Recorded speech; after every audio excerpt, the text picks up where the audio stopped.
तो वर्तमान महिला मानक पई पुणी मोदी सरकार नहीं आसिले आउ एक बड़ योजना। यही योजना रे महिला मानक मिलिबो मासिक 7,000 टंका। कौन रही योजना एथरे को माने केमिति बेनिफिट पाइबे ए योजना विषय में पूरा तथ्य मु आपन दबाकू जाउची। जय जगन्नाथ मु देवाशीष स्वागत करूची हमर एक नुआ वीडियो को। वीडियोटी पसंद लागिले वीडियो को निहाती लाइक करिवे। चैनल को नुआ आस्तिले एबे ही चैनल को सब्सक्राइब करी पाखर थिबा बेल आइकन टिपी ऑल सिलेक्ट करिया को जमार भी भूलिबे नहीं। एही योजनार ना होची LIC बीमा सखी योजना। एही योजनार शुभारंभ करिसंती वर्तमान प्रधानमंत्री नरेंद्र मोदी।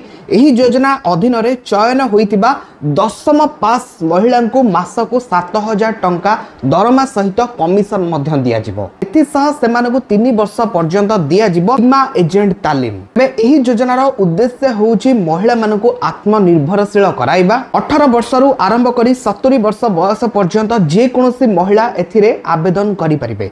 LIC रा निकटस्थ शाखा किंबा LIC रा ऑफिशियल वेबसाइट रे जाई आपण एही योजना रे आवेदन करि नै परिबे। आवेदन करिबा पई बयस प्रमाण पत्र, एड्रेस प्रूफ एवं 10मा सर्टिफिकेट रो जेरक्स अटैच करिबा को पड़िबो। एही योजना अधीन रे चयन हेबा परे 3 वर्षर तालीम अवसर रे प्रथम वर्ष 7,000 टंका, द्वितीय वर्ष 6,000 टंका और तृतीय वर्ष 5,000 टंका मासिक दरमा मध्य दिया जिवो। प्रति बीमा सहित महिला को कमिशन मध्य मिलिबो। बीमा टार्गेट पूरण कले सेमानकु दरमा एवं कमिशन सह बोनस मध्य दिया जिवो। LIC बीमा शिक्षा योजना अधीन रे देशव्यापी 2 लाख महिला को चयन करा जाई सेमानकु LIC एजेंट भाबे तालीम दिया जिवो। योजनार प्रथम पर्याय रे 35,000 महिला को बीमा एजेंट भाबे रोजगार मध्य दिया जिवो। एहा परे आउ 50,000 महिला को एही योजना रे अंतर्भुक्त करा जाई तांको मध्य रोजगार दिया जिवो। केवल सेतिकी नुह जेउ महिला बा बीमा सखी ग्रेजुएट होइथिबे सेमानकु LIC रे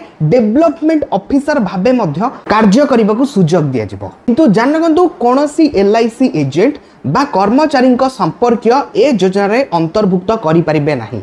LIC रो कोनोसी पूर्वतन कर्मचारी एवं एजेंट अबा वर्तमान रो एजेंट मानक आवेदन भी एहा अधीन रे खारज करि दिया जिवो।